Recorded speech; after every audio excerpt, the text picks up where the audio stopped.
Sesungguhnya kalau mengawasi lembar berkon dalam Islam berkelanjutan berkelanjutan. Cintamu ya Allah pada Muhammad Nabimu, ampunilah dosaku, wujudkan harapanku. Ya Rasulullah, salamun alaika rafi'a syani wa taraji. Siapa yang cinta pada nabinya pasti bahagia dalam hidupnya. Dengarlah seruanku, aku rindu padamu Muhammadku. Assalamualaikum warahmatullahi wabarakatuh. Waalaikumsalam warahmatullahi wabarakatuh. Muallim Rashid. Salam sejahtera Tan Chen Hao. Welcome. Alright, alhamdulillah. Segala puji bagi Allah, Tuhan sekalian alam, Tuhan yang menciptakan kita. Selawat dan salam atas junjungan besar Nabi Muhammad sallallahu alaihi wasallam. Alhamdulillah, hari ini Allah telah memberikan kepada kita satu nikmat. Nikmat yang terbesar iaitu dua nikmat lah. Nikmat yang terbesar iaitu nikmat iman dan Islam, dan banyak lagi nikmat, nikmat kesihatan, nikmat kehidupan, nikmat kekayaan. Apa lagi? Nikmat pelajaran, semuanya Allah telah beri kepada kita. Alhamdulillah, bersyukur kita kepada Allah. Okey. So, sebelum saya memulakan tentang kisah ataupun perjalanan hidup Nabi, saya ingin bertanya, tanya soalan lah, sejauh mana awak kenal Nabi Muhammad sallallahu alaihi wasallam? Okey, yang pertama, soalan yang pertama. Pada umur berapakah Rasulullah wafat? 63 tahun. Seterusnya, pada umur berapakah Rasulullah mendapat wahyu? 40 tahun.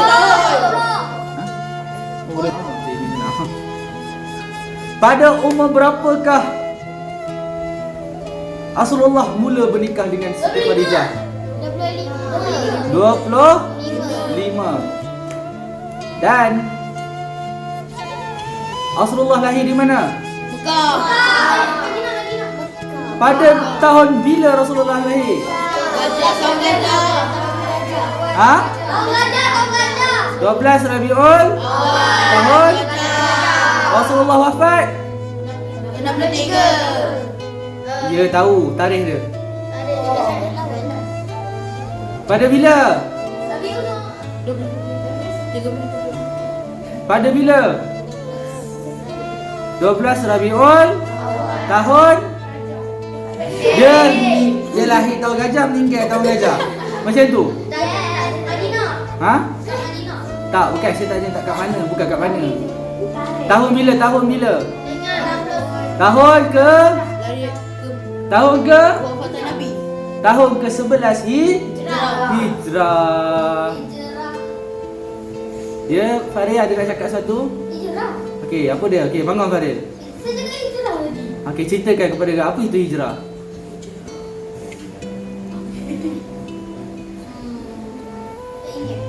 Diam. Okey, seterusnya.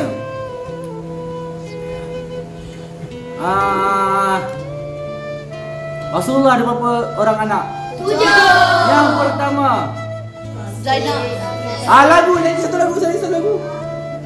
Ada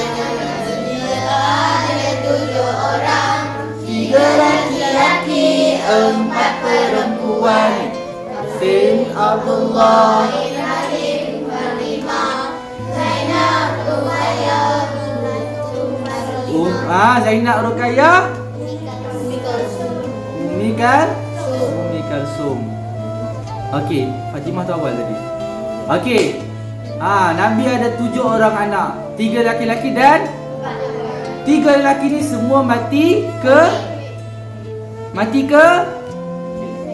kecil. Kenapa Allah matikan anak-anak Nabi lelaki ni kecil? Sebab Nabi Muhammad. Sebab sebagai tanda bahawa Rasulullah SAW adalah Nabi yang terakhir, tiada legasi. Benda kamu ni kan ada. Astagfirullahaladzim. Mati kecil, mati sakit. Ada yang sakit, ada yang mati lepas kandungan, macam-macam. Faham? Okay, duduk dia. Okey.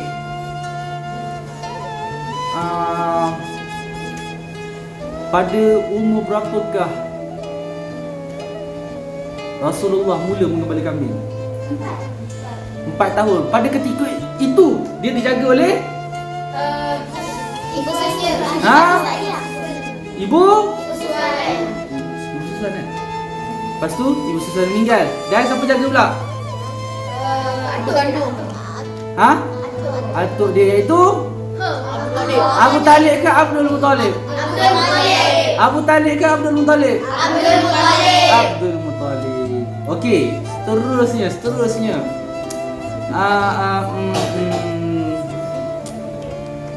Pada waktu bilakah ayah Rasulullah meninggal? Ha? Dalam kandungan. Ibu? 8.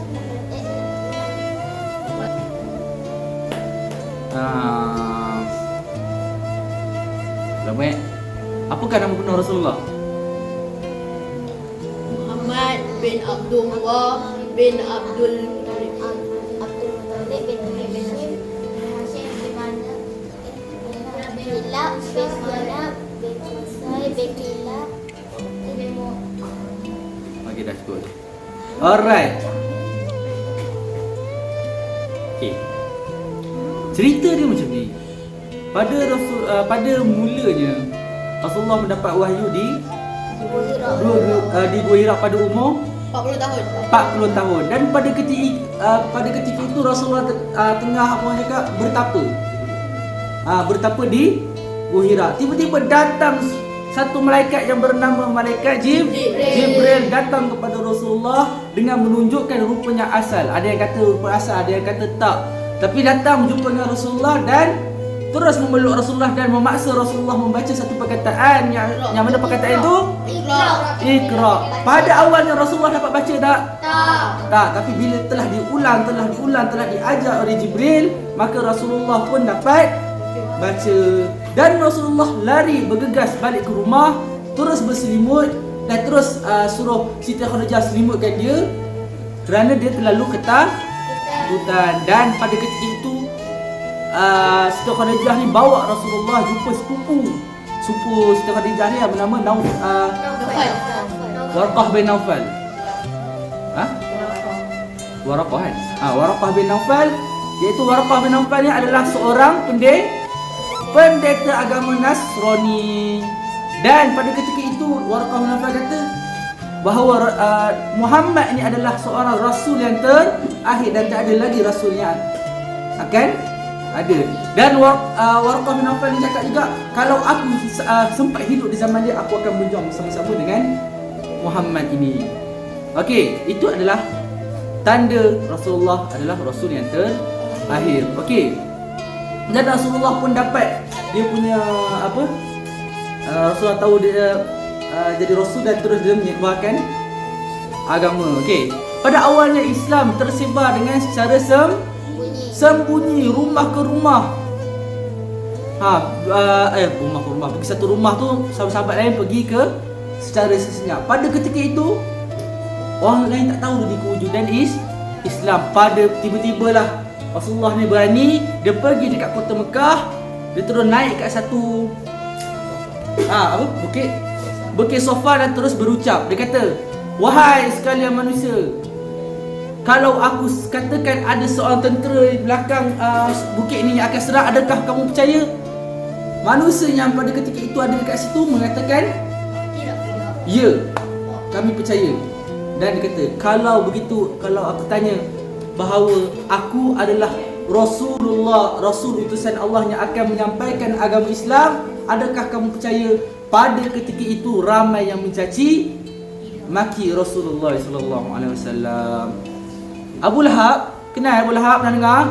Abu Lahab waktu kelahiran Rasulullah, Abu Lahab adalah orang yang paling gembira atas kelahiran Rasulullah. Kerana dia lah bangsa dia, keturunan dia, dia paling suka macam-macam. Terus bila tahu Rasulullah tu lahir, dia pergi bawa semua hartanya, terus bagi dekat, pergi sedekah dekat satu patung, nama dia Al-Lata Al-Uzza.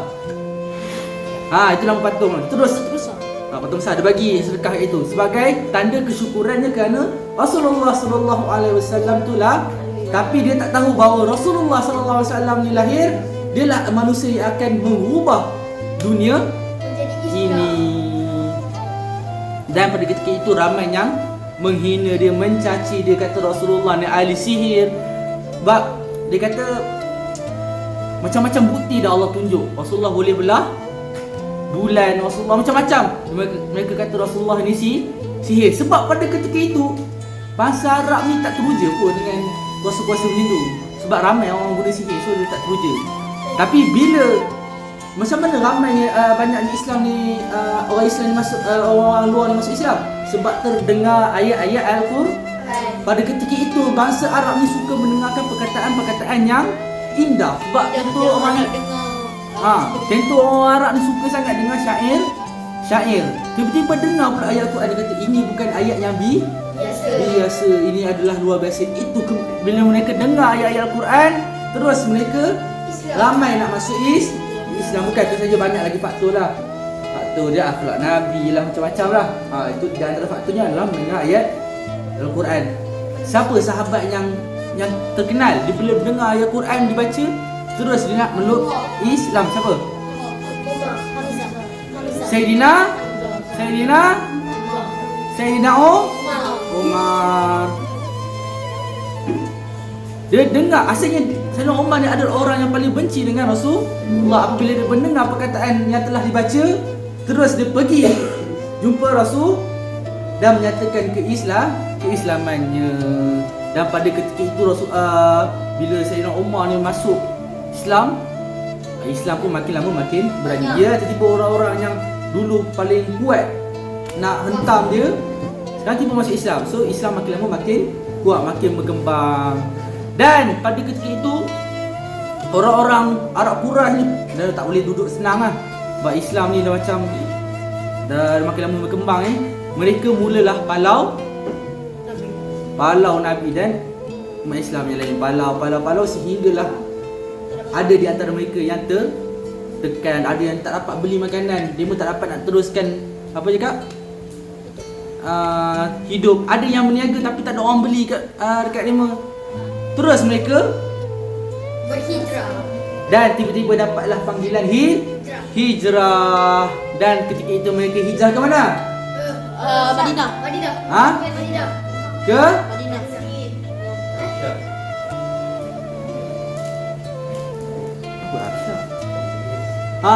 Ke Yathrib, yakni Madinah. Dan pada ketika itu bila mereka pergi dekat Madinah, Islam diterima dengan sangat baik. Dan tiba-tibalah adalah di antara Quraisy tak puas hati dan melancarkan serangan demi serangan. Berlakulah perang Badar, perang apa lagi? Perang Uhud, perang Khandaq, perang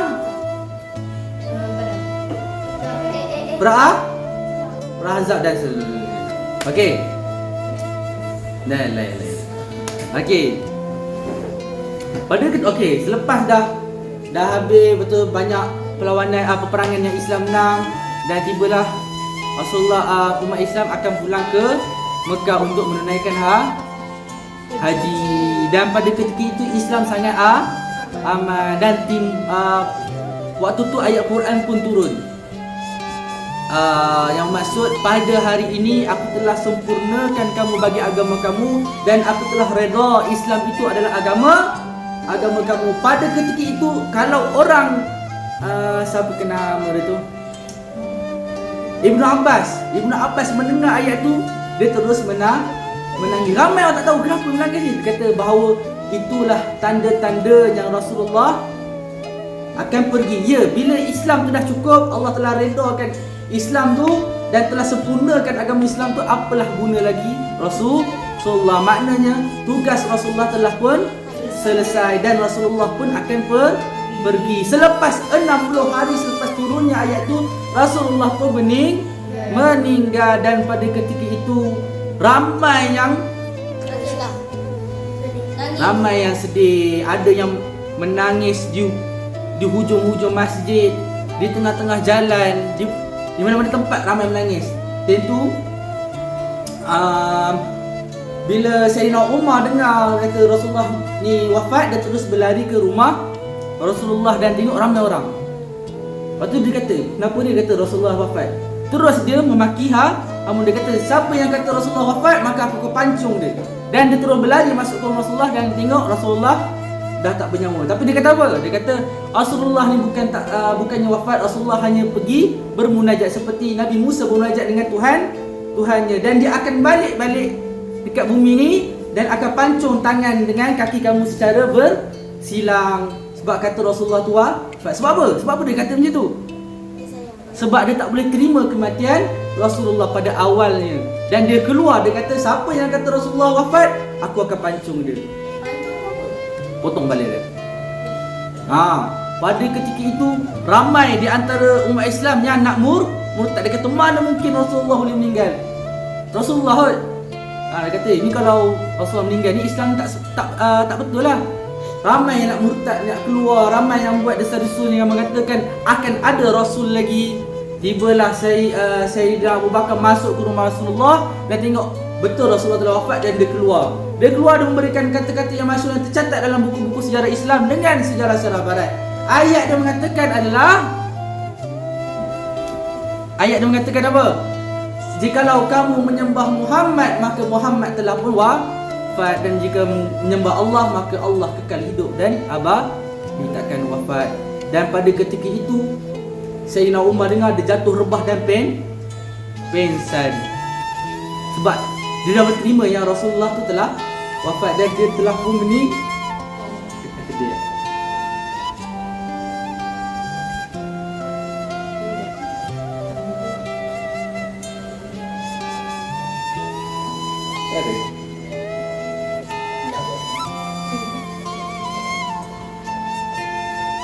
Itulah cerita dia. Itulah pengumuman Rasulullah sallallahu alaihi wasallam. Dia jadi sebab pula. Okey. Itulah pengumuman Rasulullah. Dia punya jalan cerita dia memang dia cakap memang drama, penuh drama. So apa yang awak boleh buat ni? Bagaimana awak nak tunjukkan rasa sayang awak kepada Rasulullah ni? Dengan selawat. Okey, faham? So selawatlah banyak-banyak. Selawat satu kali. Allahumma salli ala Sayyidina Muhammad. Tiga kali. Allahumma salli ala Sayyidina Muhammad. Allahumma salli ala Sayyidina Muhammad. Allahumma salli ala Sayyidina Muhammad. Okey, itu saja daripada saya. Boleh teruskan kepada Muhammad Huda untuk memberikan Muhammad Nurul Huda Muhammad. Okey.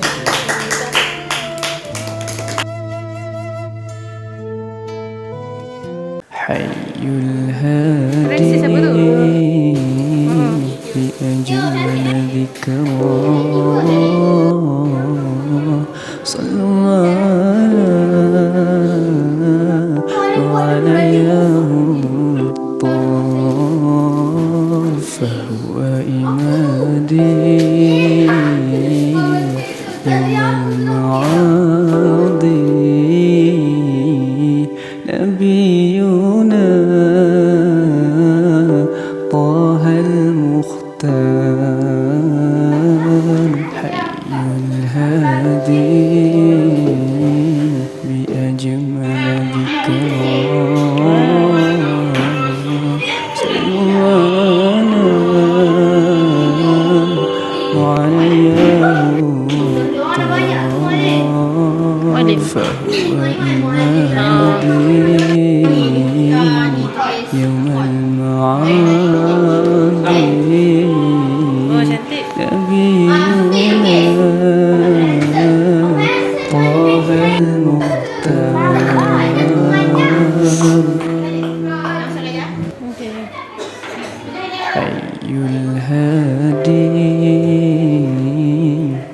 بأجمل ذكرى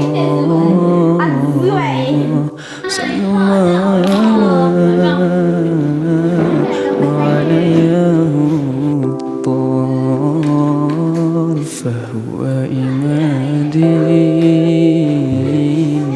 يوم المعاد نبينا طه المختار حي الهادي بأجمل ذكرى صلوا عليه الطار فهو إمادي يوم المعاد نبينا طه المختار حي الهادي